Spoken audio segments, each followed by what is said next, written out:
public, servir le public, être au service du public. wax nañ fi lu jëm ci corruption, un des fléaux de l'administration.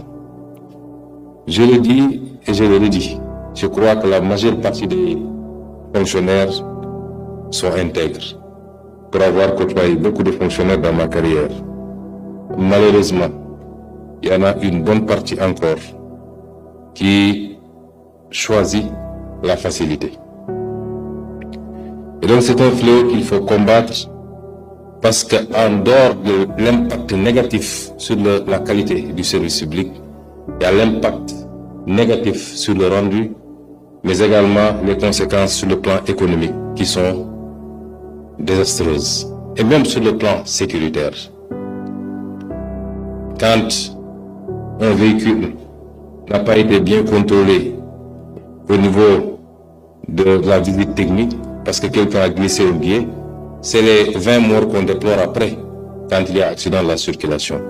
Ou alors quand le contrôle routier n'est pas correctement fait. C'est la même chose lorsque un agent de l'État préfère encaisser 300 millions ou 500 millions et fermer les yeux sur 10 milliards de recettes qui devaient entrer dans les caisses. C'est un fléau qu'il faut combattre, et il faut que chaque fonctionnaire comprenne qu'on ne peut pas être milliardaire en tant que fonctionnaire. C'est pas possible. Quand on veut être milliardaire, il faut faire un autre choix, d'aller entreprendre, en priant que le Seigneur mette sa bénédiction sur vos activités. Voyez, ab fonctionnaire mënul nekk multimillionnaire, waxuma la milliardaire. Et ces dernières années, on a vu ce phénomène, et ça n'a pas heurté suffisamment les Sénégalais.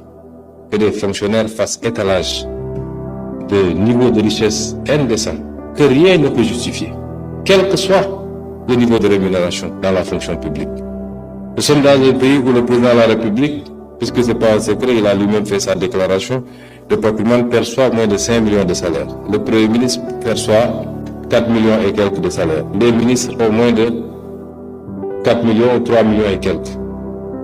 Comment un fonctionnaire peut être multimillionnaire ou milliardaire dans ce pays? C'est pas possible.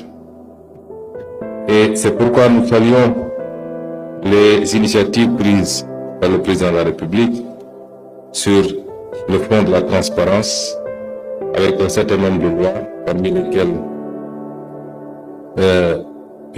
une loi sur la réforme de l'OFNAC, la loi qui protège